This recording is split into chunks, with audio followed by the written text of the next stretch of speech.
এই কাহিনীটির সমস্ত কিছু কাল্পনিক, বাস্তবের সাথে যার কোনো মিল নেই। এই কাহিনীটি শুনে বাস্তবের সাথে মিলাবেন না এবং বিচলিত হবেন না। আমার মনে হলো গোখ্র সাপের চেয়েও ভয়ানক সে চোখ দুটো যেন এখনো জ্যান্ত হয়ে আছে। ছবিতে আঁকা মূর্তি ও তার চোখ যে এত বেশি স্বাভাবিক ও জীবন্ত হয়, এটা কখনো কল্পনা করতে পারিনি। বিলিতি কেতাবে আঁকা ডাইনি মূর্তি যেন রক্ত মাংসের দেহ নিয়ে আমার সম্মুখে এসে দাঁড়িয়েছে। হঠাৎ আমার কাঁধের উপরে কে যেন একখানা হাত রাখলে, বরফের মতো ঠান্ডা কনকনে একখানা হাত। ভয় পাগলের মতো হয়ে গিয়ে আমি সামনের দিকে সজোরে এক ঘুষি ছুড়লুম। পর মুহূর্তে কে যেন সশব্দে দড়াম করে মেঝের উপরে পড়ে গেল। আমিও আর অপেক্ষা করলুম না, তীরের মতো ছুটে ছাতের ঘরে সিঁড়ি দিয়ে নিচের দিকে নামতে লাগলুম। সিঁড়ির ঠিক তলাতেই একটা লণ্ঠন হাতে উদ্বিগ্ন মুখে দাঁড়িয়েছিল মানিক। বন্ধুরা, ইন্ট্রোটা শুনে তো আপনারা বুঝেই গেছেন যে ভূতের গল্পটা কতটা ইন্টারেস্টিং। বন্ধুরা, আপনারা শুনছেন কামিং ভূত। আমি আছি আপনাদের সাথে আশফাক আব্দুল্লাহ। আপনারা ভূতের গল্পটা এনজয় করুন। আমার ছেলেবেলার বন্ধু মানিক। সেবারে মানিক তার বাড়ির আর সকলকার সঙ্গে পশ্চিমে বেড়াতে গিয়েছিল। জায়গাটার নাম না হয় নাই বললুম। কিছুদিন পরে মানিকের কাছ থেকে চিঠিখানি পেলাম।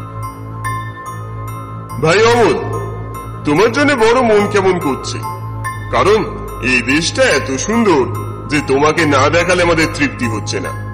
যে বাড়িতে আছি সেখানেও চমৎকার। একদিকে ধুধু মাঠ, দুদিকে নিবিড় বনের রেখা, আর একদিকে পাহাড়ের পর পাহাড়। তাদের কোল দিয়ে নাচতে নাচতে বয়ে যায় এক রূপলী নদী। তুমি আজকেই মোটঘাট বেঁধে রওনা হও। আমাদের চিলের ছাতের ঘর থেকে চারদিকে দৃশ্য খুব স্পষ্ট দেখা যায়। তুমি কবি বলে মা তোমার জন্য এই ঘরখানি রিজার্ভ করে রেখেছে। আসতে দেরি হলে জরিমানা দিতে হবে। এখানকার খবর সব ভালো। ইতি তোমার মানিক। মানিকের মা আমাকে খুব কমপ্লিমেন্ট দিয়েছে। আমি নাকি কবি। বাংলাদেশে কবিতা লিখলে কবি হওয়া যায় কিনা। সুতরাং এত বড় একটা উপাধি লাভের পরেও মানিকের আমন্ত্রণ না রক্ষা করলে খুবই একটা অকৃতজ্ঞতার কাজ করা হবে। অতএব মোটঘাট বাঁধতে শুরু করল। মানিকের বাড়িতে এসে উঠেছে। বাড়িখানি পুরনো হলেও প্রাসাদের মতো প্রকাণ্ড এবং দেখতেও পরম সুন্দর। চারদিকে উঁচু পাঁচিল দিয়ে ঘেরা মস্ত এক বাগানের ভিতরে দাঁড়িয়ে সেই উঁচু বাড়িখানা প্রত্যেক পথিকেরই দৃষ্টি আকর্ষণ করে। এদিকে ওদিকে কৌতূহলী দৃষ্টি নিক্ষেপ করতে করতে প্রথম যখন মানিকের সঙ্গে বাগানের পথ দিয়ে বাড়ির দিকে অগ্রসর হল, হঠাৎ একদিকে আমার চোখ পড়ল।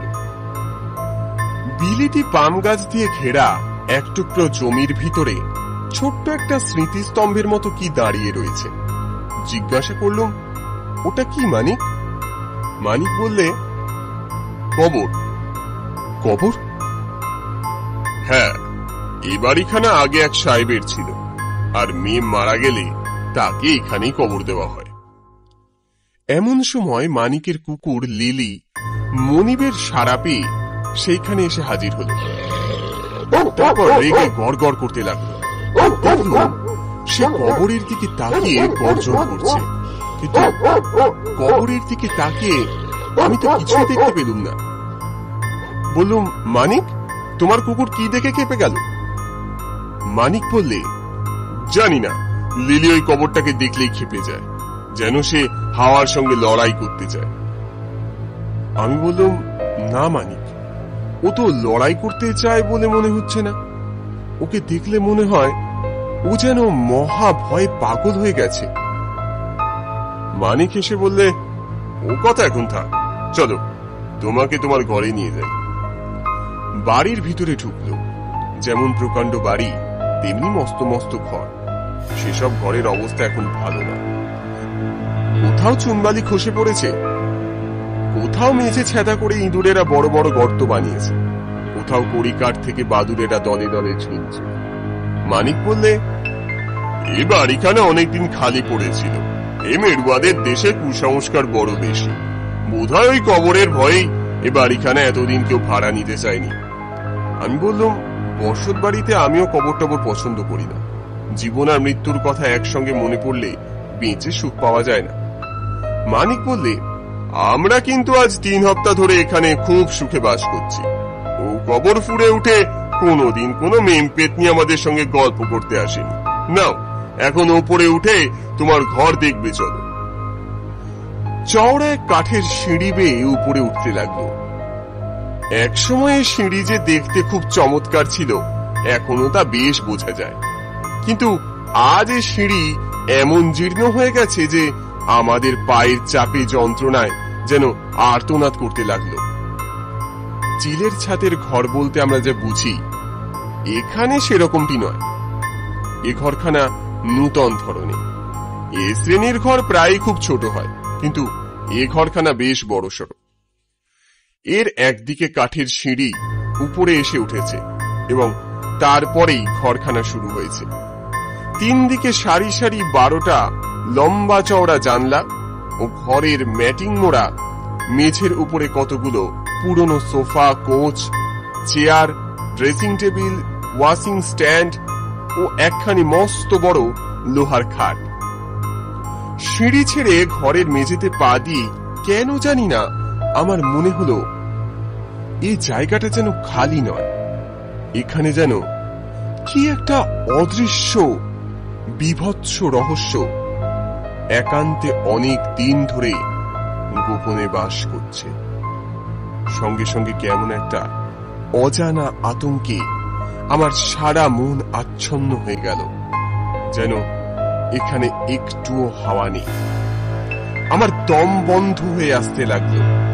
তাড়াতাড়ি বললাম, মানিক, ঘরের জানলা দরজাগুলো বন্ধ করে রেখেছো কেন? খুলে দাও, খুলে দাও। মানিক আমার কথা মতো কাজ করল। বাহির থেকে খোলা আলো আর হাওয়া ঘরের ভেতর ছুটে এলো শিশুর মতো সকৌতুকে। সঙ্গে সঙ্গে আমার মনের সকল গ্লানি কেটে গেল। একটা জানলার সামনে গিয়ে দাঁড়াতেই চোখের উপরে ভেসে উঠল অপূর্ব চিত্রপট। প্রথমে দেখলুম পাহাড়ের পর পাহাড়ের শিখর ক্রমেই উঁচু হয়ে আলো মাখা নীল আকাশের দিকে উঠে গেছে, যেন ভগবানের পূজার থালার মধ্যে নৈবেদ্যের সার সাজানো রয়েছে। তাদের সামনে দিয়ে বয়ে যাচ্ছে এক গান পাগলিনী নৃত্যশীলা নদী।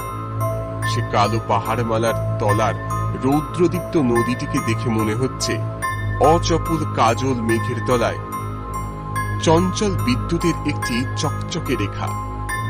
তারপরে আবিষ্কার করলুম আমার জন্য নির্দিষ্ট এই ঘরের তলাতেই রয়েছে সেই কবরটা। মনটা আবার খুঁতখুত করতে লাগলো। ফিরে বললুম, দেখো মানিক, এমন সুন্দর জায়গায় যে সাহেবটি বাড়ি তৈরি করেছেন নিশ্চয়ই তিনি কবি ছিলেন, কিন্তু কবির চোখ পেয়েও এমন মনোরম স্থানে তিনি নিজের স্ত্রীর দেহকে গড়ে দিলেন কেন? এটা কিছুতেই আমার মাথায় ঢুকছে না। মানিক বললে, এখানকার লোকেদের মুখে এক গাঁজাখুরি গল্প শুনেছি।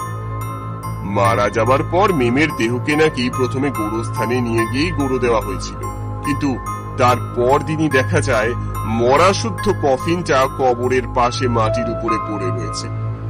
কফিনটাকে আবার গর্তে পড়ে মাটি চাপা দেওয়া হলো, কিন্তু পরদিন সকালে আবার সে দৃশ্য। উপরে উপরে 3 বার এ দৃশ্যের অভিনয় হবার পর গোরস্থানের পাদ্রী বললেন, এ পাপীর দেহ গোরস্থান ধারণ করতে রাজি নয়, একে অন্য কোথাও নিয়ে যাওয়া হোক। তখন সকলে বাধ্য হয়েই দেহটাকে এ বাড়ির ভিতরে এনে গড়ে দিলেন। সে থেকে পাপী আর কবর থেকে পালাবার চেষ্টা করেনি। আমি বললুম, পাদ্রী সাহেব মিমের দেহকে পাপীর দেহ বললেন কেন? মানিক বললে, মেমটা নাকি আত্মহত্যা করেছিল, কিন্তু আজগুবি গল্প আমি বিশ্বাস করি না, এসব হচ্ছে বানানো কথা। ঘরের চারিধারে চোখ বুলিয়ে আমি জিজ্ঞাসা করলুম, এ ঘরের এই পুরনো আসবাবপত্রগুলো কোত্থেকে এলো?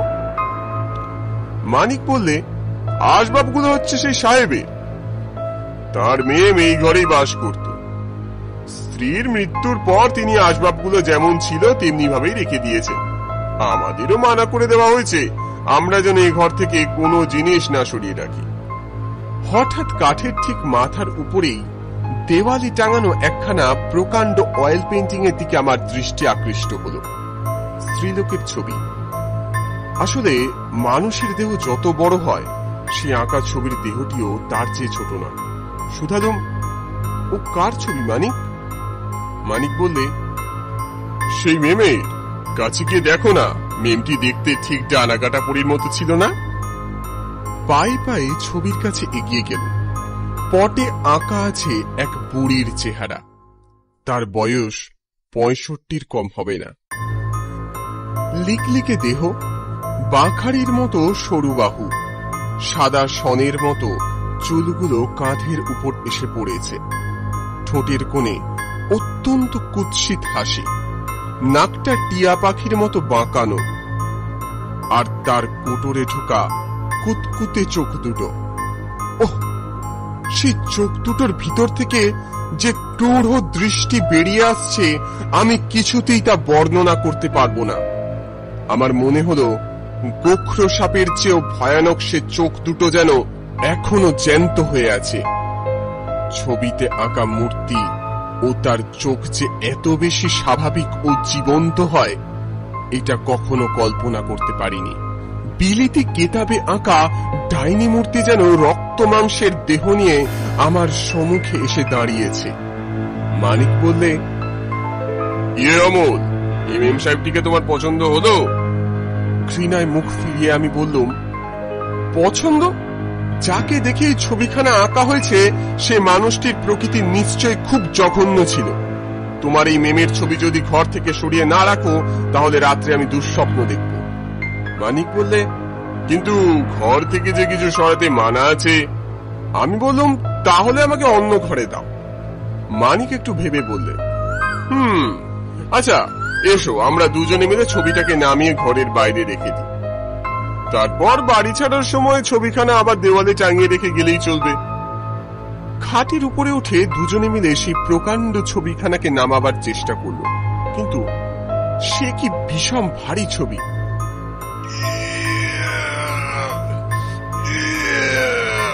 ওজনে যেন একজন মানুষের দেহের মতোই ভারী। মানিক আশ্চর্য হয়ে বললে, ছবি কখনো এত ভারী হয়? অবশেষে কষ্টের সৃষ্টে ছবিখানাকে নামিয়ে ঘরের বাইরে ছাদের উপরে নিয়ে গিয়ে রেখে এলো। মানিক হঠাৎ হাঁপাতে হাঁপাতে চমকে উঠে বললে, ও কি অমল, তুমি হাত কাটলে কেমন করে? তোমার হাতে অত রক্ত কেন? তাড়াতাড়ি হাত তুলে দেখি, সত্যি তো আমার দুখানা হাতে যে রক্তে রাঙা হয়ে উঠেছে। তারপরে মানিকের দুই হাতের দিকে তাকিয়ে আমিও বলে উঠলাম, মানিক, মানিক, তোমার হাতে যে রক্ত। মানিক নিজের হাতের দিকে হতভম্বের মতো তাকিয়ে বললে, তাই তো, কখন যে হাত কেটেছে আমি কিছুই টের পাইনি। দুজনে তখনই ছুটে গিয়ে হাত ধুয়ে ফেলল। তারপর আপন আপন হাতের দিকে তাকিয়ে আমরা একেবারে অবাক হয়ে গেলুম। আমাদের কারোর হাতে কোথাও এতটুকু আঁচড়ের দাগ পর্যন্ত নেই। তবে কিসের রক্ত? এ কি রহস্য? সে রাত্রে চাঁদের আলো এসে বাইরের অন্ধকারের সমস্ত ময়লা ধুয়ে দিয়েছিল। দূরের নদী, পাহাড়, বনকে দেখাচ্ছিল ঠিক পরিস্থানের স্বপ্নময় দৃশ্যের মতো। সেদিকে মোহিত চোখে তাকিয়ে তাকিয়ে কখন যে ঘুমিয়ে পড়লুম কিছুই বুঝতে পারলুম না।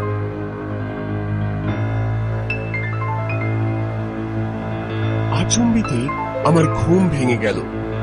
কি জন্য ঘুম ভাঙলো সেটা বুঝতে পারলুম না বটে, কিন্তু এটা বেশ অনুভব করলুম ঘরের ভিতরে নিশ্চয় কোনো একটা অস্বাভাবিক কিছু হয়েছে। ধর্মড়িয়ে বিছানার উপর উঠে বসে চেয়ে দেখি কালো মেঘের চাদরে চাঁদের মুখ ঢাকা পড়ে গেছে। ঘরে খুটখুটে অন্ধকার, সঙ্গে সঙ্গে কেমন একটা বিশ্রী দুর্গন্ধ আমার নাকে এলো। মেডিকেল কলেজে যে ঘরে পচা মরা কাটা হয়, একবার সে ঘরে ঢুকে আমি ঠিক এরকমই দুর্গন্ধই পেয়েছিলাম। হঠাৎ আমার মাথার উপর কে ফোঁস করে নিঃশ্বাস ফেললে। আমার স্তম্ভিত বুকটা ঠিপ ঠিপ করতে লাগলো। ভাবলুম মনের ভুল, হয়তো জানলা দিয়ে দমকা হাওয়া এসে আমার চুলে লেগেছে। একটু সরে বসে বিছানা হাতড়ে দেশলাই বাক্সটা পেলুম। একটা কাঠি জেলে তুলে ধরে তাড়াতাড়ি ঘরের চারদিকটা একবার দেখে নেলুম। দেশলাইয়ের কাছে নিভে গেল, কিন্তু যা দেখেছি সেইটুকুই যথেষ্ট। মানিক আর আমি দুজনে মিলে যে ভারী ছবিটাকে ধস্তাধস্তি করে নামিয়ে বাইরে রেখে এসেছিল, সে ছবিখানা ঘরের দেওয়ালে যেখানে ছিল আবার ঠিক সেখানেই টাঙানো রয়েছে। আড়ষ্ট হয়ে দাঁড়িয়ে দাঁড়িয়ে ভাবছি কি করব। হঠাৎ আমার কাঁধের উপরে কে যেন একখানা হাত রাখলে, বরফের মতো ঠান্ডা কনকনে একখানা হাত। ভয় পাগলের মতো হয়ে গিয়ে আমি সামনের দিকে সজোরে এক ঘুষি ছুড়লুম। পর মুহূর্তে কে যেন সশব্দে দড়াম করে মেঝের উপরে পড়ে গেল। আমি আর অপেক্ষা করলুম না, তীরের মতো ছুটে ছাতের ঘরে সিঁড়ি দিয়ে নিচের দিকে নামতে লাগলুম। সিঁড়ির ঠিক তলাতেই একটা লণ্ঠন হাতে উদ্বিগ্ন মুখে দাঁড়িয়েছিল মানিক। আমাকে দেখেই শুধলে, ব্যাপার কি, তোমার ঘরে ও কিসের শব্দ হলো? আমি কাঁপতে কাঁপতে বললুম, তোমাদের সেই ডাইনির ছবি আবার ঘরে ফিরে এসছে। ধ্যাৎ, যত সব বাজে কথা।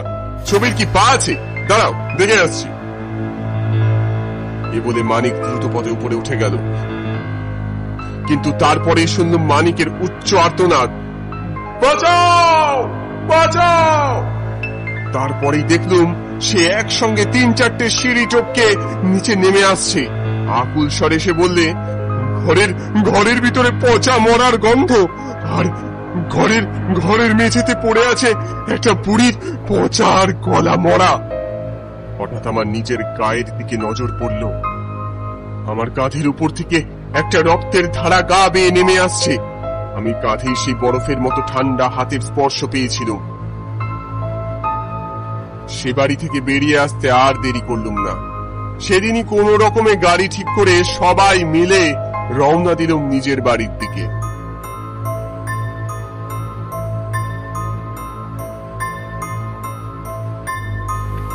বন্ধুরা, আশা করি আপনাদের গল্পটি ভালো লেগেছে। যদি গল্পটি ভালো লাগে তাহলে অবশ্যই লাইক করবেন, কমেন্ট করবেন, এবং যারা নতুন আছেন তারা অবশ্যই সাবস্ক্রাইব করবেন, যাতে পরবর্তীতে নতুন নতুন এরকম গল্প আরও পেতে পারেন। বন্ধুরা, নতুন কোনো পর্বে আপনাদের সাথে ইনশাআল্লাহ আবার দেখা হবে। সেই পর্যন্ত আপনারা ভালো থাকুন, সুস্থ থাকুন। আল্লাহ হাফেজ।